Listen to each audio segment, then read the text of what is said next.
Programme एक बार फिर खुशामदीद। Khwaja Sahab, in fact गोया कि जो ब्यूरोक्रेसी का सर्विस स्ट्रक्चर है वो आपसे बेहतर कौन जानते हैं, इतने लॉन्ग आपने सर्व किया है। एक तो ये बताइए कि जिस तरह चीफ मिनिस्टर ने सारे मामले को हैंडल किया, गोया कि नेशनल मीडिया पे आके लोगों की सरजनिश करना, असिस्टेंट कमिश्नर से ये पूछना कि जी आपने इलाके का दौरा क्यों नहीं किया, तो ये उनकी रिस्पॉन्सिबिलिटीज़ में आता है कि नहीं आता। फिर अगेन वो जो कहा जाता है कि डिक्टेटर्स के दौर में डेवोल्यूशन ऑफ पावर के ऊपर गोया कि कैफर्ट होती है, ज़िली हुकूमतें, तहसील हुकूमतें डिस्ट्रिक्ट और यूनियन लेवल पे बनती हैं। आपको नहीं लगता कि अगर इस तरफ चल पड़े सियासतदान तो शायद ये मसाइल बेहतर अंदाज में हैंडल किए जा सके? रादर ये है कि पावर को सेंट्रलाइज करके अपने पास रखें और उसके बाद फिर लोगों को इस तरह खुलेआम सर्जनिश करें या उनकी बेइज्जती करें, उससे मसले हल होंगे। देखिए, आपके क्वेश्चन के दो पार्ट्स हैं। पहले पार्ट का मैं एक आपने डेवोल्यूशन की बात की और दूसरा आपने कहा कि जिस तरह मैडम चीफ मिनिस्टर ने इसको हैंडल किया। I think madam chief minister ने इसको हैंडल मुनासिब नहीं किया। उसकी वजह ये है कि सिस्टम खराब है, और सिस्टम खराबी में जैसे मैंने आपको बताया कि एक तो स्टेट अपरेटस जो है वो स्लेव बन चुका है पॉलिटिकल मास्टर्स का। They are not loyal. देखिए, loyalty of a civil servant does not mean हम भी लॉयल रहे।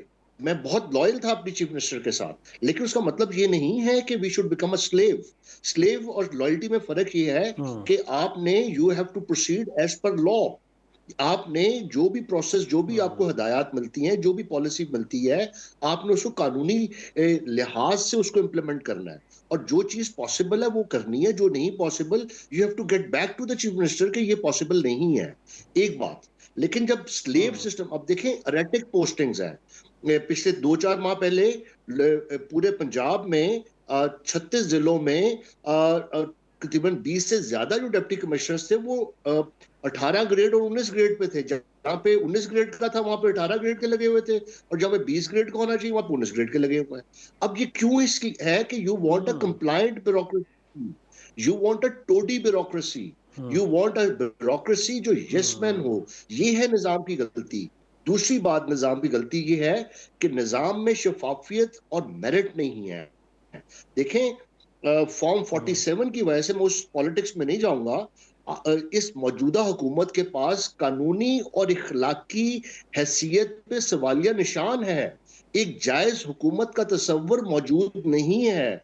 उसकी वजह से ब्यूरोक्रेसी को पता है कि वो उसने बस अपीजमेंट करनी है, कंप्लायंस देनी है, और उसकी वजह से मैनिपुलेशन होती है, इंटिमिडेशन है, मिसयूज ऑफ पावर्स है, और फिर सब अच्छा का उस हिसाब से तो की जाती है। नहीं, वैसे तो ख्वाजा साहब उस हिसाब से तो उनको थोड़ा सा कॉन्फिडेंट होना चाहिए कि क्योंकि बकौल आपके जिस तरह कि गवर्नमेंट वीक एंड पे है, तो फिर तो ज़रा ब्यूरोक्रेट को तकड़ा होना चाहिए कि ये तो इनकी अपनी लेजिस्लेशन के ऊपर बहुत बड़े सवाल उठ रहे हैं, हमें क्या कह सकते हैं। बट अगेन वहाँ से भी रेजिस्टेंस नहीं आती ना, जो पहले भी हम बात कर रहे थे कि पॉलिटिकल इंटरवेंशन होती है, उसको भी एक्सेप्ट किया जाता है, अपीजमेंट की तरफ भी जाते हैं। बट खुद ब्यूरोक्रेसी को भी तो चाहिए ना कि उन्होंने अपनी सेल्फ रिस्पेक्ट का ख्याल रखना है। उनके ऊपर सवाल उठते हैं, बट उनको परवाह नहीं इस बात की कि लोग उनके बारे में क्या कहते हैं। ये दुरुस्त बात है, और इसकी वजह देखें, जो आपने दूसरा पॉइंट रेज किया था डेवोल्यूशन का। देखें, हम इस वक्त मंबा बनना चाहते हैं सियासत का, और जो चीफ मिनिस्टर पंजाब की पॉलिटिक्स है, कमिटमेंट होगी उनकी, नजर भी आती है कि वो चाहती हैं परफॉर्म करना, लेकिन माजत से पब्लिसिटी और प्रोटोकॉल, ग्लिटर एंड ग्लैमर, तशहीर और propaganda of their own efforts वो बहुत ज्यादा है। उसकी वजह से credibility gap between what she says and what actually is being done, उसमें बहुत बड़ा एक गैप है, और इस गैप की वजह से उनका नैरेटिव और उनकी परफॉर्मेंस उस तरह अप्रिशिएट नहीं हो रही। सेकंड बात, डेवोल्यूशन नहीं कर रहे। देखें, आपने 18वीं तरमीम खत्म कर दी, फेडरल गवर्नमेंट से बहुत सारे मामला डिवॉल्व हो गए, लेकिन आपने आगे लोकल गवर्नमेंट बनानी थी।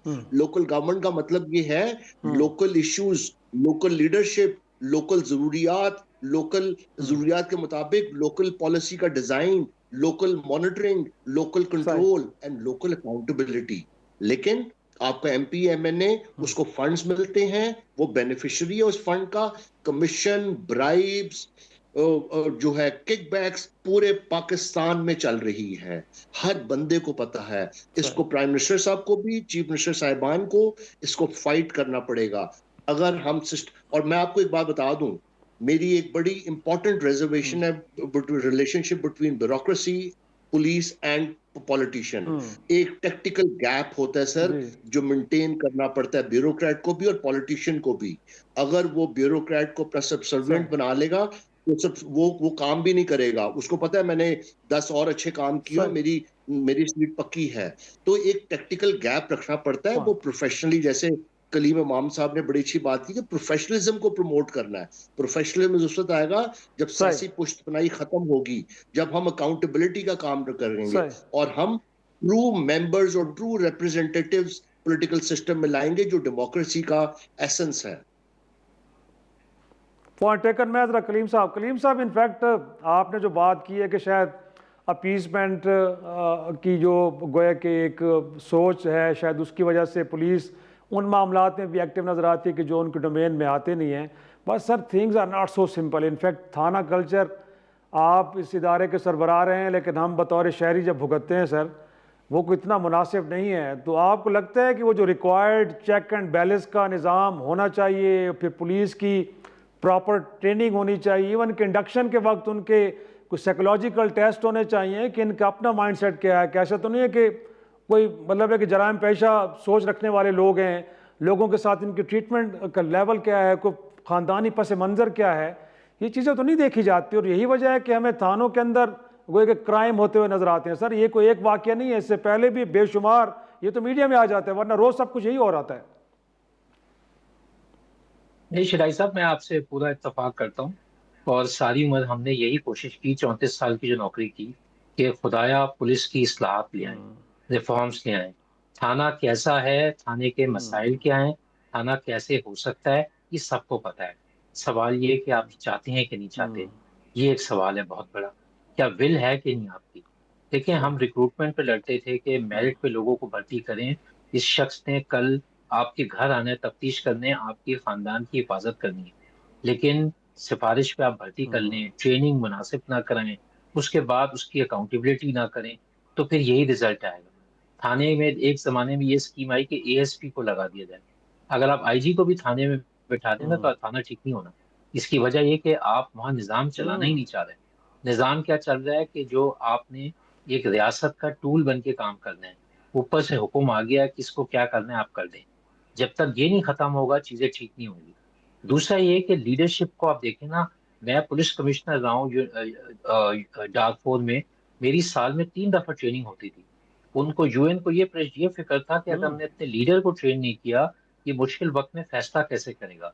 क्या हमारे चीफ सेक्रेटरी, आईजीज और मुख्तलिफ लोग, साल में कितनी ट्रेनिंग इनकी होती है। इवन जो आप चीफ मिनिस्टर का रिस्पांस की बात कर रहे हैं, कोई भी चीफ मिनिस्टर होता है यही रिस्पांस कर रहा होता, जो कि आपने पंजाब के चीफ मिनिस्टर का रिस्पांस देखा। देखिए, ओवरऑल चीफ मिनिस्टर आप कह सकते हैं जिम्मेदार है भी और नहीं भी है। बेसिकली तो उसने पावर डिसेंट्रलाइज कर दी है। उन्होंने उन पोजीशंस पे यानी टीम का, एक फुटबॉल का कप्तान है, क्या वो पूरी टीम का जिम्मेदार है। लेफ्ट आउट अपनी पोजीशन का जिम्मेदार है, राइट आउट अपने। उसने स्पेस देनी है कि लोग काम करें, और फिर उनकी कैपेसिटी बिल्ड करनी है, उनकी कैपेबिलिटी बिल्ड करनी है। क्या हम ये कर रहे हैं? नहीं। एक जमाना था शिराई साहब कि कोई काम होता था लोग मुअत्तल हो जाते थे। अब एक जमाना आ गया है कि कोई भी बड़ा काम हो, वो शख्स मुअत्तल ही नहीं होता। इसकी वजह है कि वो बहुत ज्यादा हैंड इन ग्लव्स होता है और वो मिलके बहुत सारे काम कर रहा होता है। देखिए, professionalism is a hall mark of good performance. और प्रोफेशनलिज्म का मतलब है जो शख्स जिस जगह पे उसको काम आता है वो वाला कर सकता है। वो, उसको बॉल मिलेगी, क्या वो अच्छे पास और गोल कर सकता है। उसको मौका मिलेगा रन बनाने का, क्या वो रन बना सकता है। This is professionalism.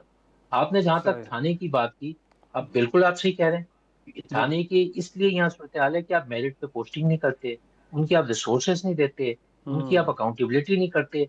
आप बिल्कुल उसको कहें कि वो बुरा काम कर रहा है, लेकिन अगर बुरा काम कर रहा है तो आपको पता भी है ना कि कैसे काम ठीक करने हैं। तो आपके पास वो सारे मॉड्यूल्स मौजूद हैं कि आप करवा सकते हैं। लेकिन उसके करवाने से ये होगा कि आप खुद भी शायद पकड़े जाएं। उसके करवाने से होगा आपके अजीज रिश्तेदार पकड़े जाएंगे। आज आप कहते हैं शिराई साहब के इस शहर में काले शीशे वाली गाड़ियां नहीं चलेंगी, तो आपको पता चलेगा शहर में सबसे ज्यादा बासर लोग काले शीशे वाली गाड़ी चला रहे हैं। तो आप बताएं कि पुलिसिंग कहाँ जाएगी। सही आप कहें जी बगैर नंबर प्लेट वाली गाड़ियां नहीं बिल्कुल ठीक चलेंगी। यहाँ आपको पता चलेगा सबसे ताकतवर लोग जो है सही सारे वो बगैर नंबर प्लेट फिर रहे हैं। मैं जब एसएसपी था एक दफा मुझे ये हम्म हुक्म मिला कोयटा में कि बगैर नंबर प्लेट गाड़ियों को आप जो है ना अंदर कर दें। मैं सीएम ऑफिस से उतरा, मैंने सीएम ऑफिस से ही सही 10 गाड़ियां पकड़ ली। उन्होंने कहा शाम तक ये कहा कि ये ऑर्डर हम्म मनसूख, आप ये बाहर हमने करने को कहा था, यहाँ नहीं कहा था करने को। तो अब आप पुलिसिंग की जब बात कर रहे हैं, हम्म आपने एक पोलराइज, आपने जो है सिलेक्टिव पुलिसिंग नहीं करनी कि ए ने बुरा काम किया तो उसको छोड़ दो, बी ने सही किया तो उसको पकड़ लो। अभी कैसे कर सकते हैं? दैट्स फिर देखें सही लीडरशिप अपनी क्या कैपेसिटी बिल्ड कर हम्म रहे हैं, क्या वो मोटिवेटेड हैं। आपने सही साइकोलॉजिकल की बात की कि उनको साइकोलॉजिकली इमोशनल, देखिए हम इतने ऐसे क्राइम सीन देखते हैं शाहिद साहब कि हमारा दिल टूट जाता है, हम घबरा जाते हैं, हमारे लोग बहुत स्ट्रेस में चले जाते हैं। सही उनकी कोई रिकवरी का प्रोसीजर बनाते हैं यकीनन या उनको आप इतना हार्डन कर देते हैं कि आइंदा वो टस से मस नहीं होते। हम्म आपने उनको उसके अंदर जो ह्यूमैनिटी हम्म या ह्यूमन एंगल्स है उसको खत्म नहीं होने देना, और उसको ये बताना है कि भाई तुम कानून सही के गुलाम हो, कानून के हिसाब से तुमने लाल बत्ती जो सही तोड़ेगा उसको चालान करो। तो आपने उसको ये कहना है कि भाई ये लाल सही बत्ती तोड़ेगा तो कुछ नहीं कहना। मसलन मैं आपको एक मिसाल दूं कि मैं बलूचिस्तान सही में 10 साल रहा। एक वक्त ये था कि मैं भुक्ती साहब को सही एस्कॉर्ट करता था, और दूसरा वक्त ये था मैं उनको पकड़ता था। सही मैं 5-6 दफा ये एक्सरसाइज की और फिर मैंने अपने सही सीनियर से पूछा कि भाई ये आखिर क्रिमिनल है या कौन है ये हम बताएं तो सही। और फिर हम्म आपने देखा कि क्या हुआ बलूचिस्तान में। तो पुलिसिंग को आप जो है ना एक हम्म बिल्कुल आप समझे एज पे रखते हैं आप। और यही नहीं पता चलता कि अचानक आपको सही पता चलेगा ये सारी पुलिस जो है किसी को पकड़ रही है, अचानक पता चलेगा उसकी हिफाजत कर रही है। तो अब आप कह रहे हैं थाना कल्चर ठीक करें। हम्म दूसरा ये कि पंजाब में सही पुलिस ऑर्डर लगा हुआ है, यहाँ पब्लिक कंप्लेंट अथॉरिटी बननी थी जिसमें इंडिपेंडेंट ओवरसाइट होनी थी। सही सीएम साहिबा को बहुत फायदा होगा अगर सही इंडिपेंडेंट ओवरसाइट होगी, आधी ज्यादा रिस्पॉन्सिबिलिटी शिफ्ट हो जाएगी, उनको असल फैक्ट्स पता चलने शुरू हो जाएंगे। मुनासिब पब्लिक सेफ्टी कमीशन का कॉन्सेप्ट था बड़ी कि भाई आप शहरियों को लें, उनमें सही ट्रस्ट डेवलप करें, वो ओनरशिप लेना शुरू कर देंगे। तो सारी ओनरशिप आपने नहीं लेनी, ब, ब, आपने ब, डिस्ट्रीब्यूट करनी है सारी चीजें, क्योंकि सारे आप कर नहीं सकते। अगर यकीनन आप करेंगे तो अगर यकीनन आप यकीनन कलीम सारी इमाम साहब जिम्मेदारी। बड़ी अहम जी जी जी जी जी जी लास्ट शाहिद वर्ड साहब, सर क्योंकि सॉरी वक्त मेरे सॉरी पास ख़त्म हो चुका जी जी जी वक्त सॉरी। ख़त्म हो गया वरना बहुत ज़बरदस्त गुफ्तगू हो रही थी। बट इस नशिस्त को कभी और हम इसका एहतमाम करेंगे। नाज़रीन इस वक्त एक छोटा सा ब्रेक लेते हैं और ब्रेक के बाद जिक्र करेंगे कुछ अमरीकी सदर डोनाल्ड ट्रंप की पॉलिसीज़ का, क्या उससे दुनिया महफूज होने जा रही है या गैर महफूज, और कहीं नया वर्ल्ड ऑर्डर तरतीब तो नहीं देने जा रहे वो। एक ब्रेक के बाद इसको डिस्कस डिबेट करते हैं।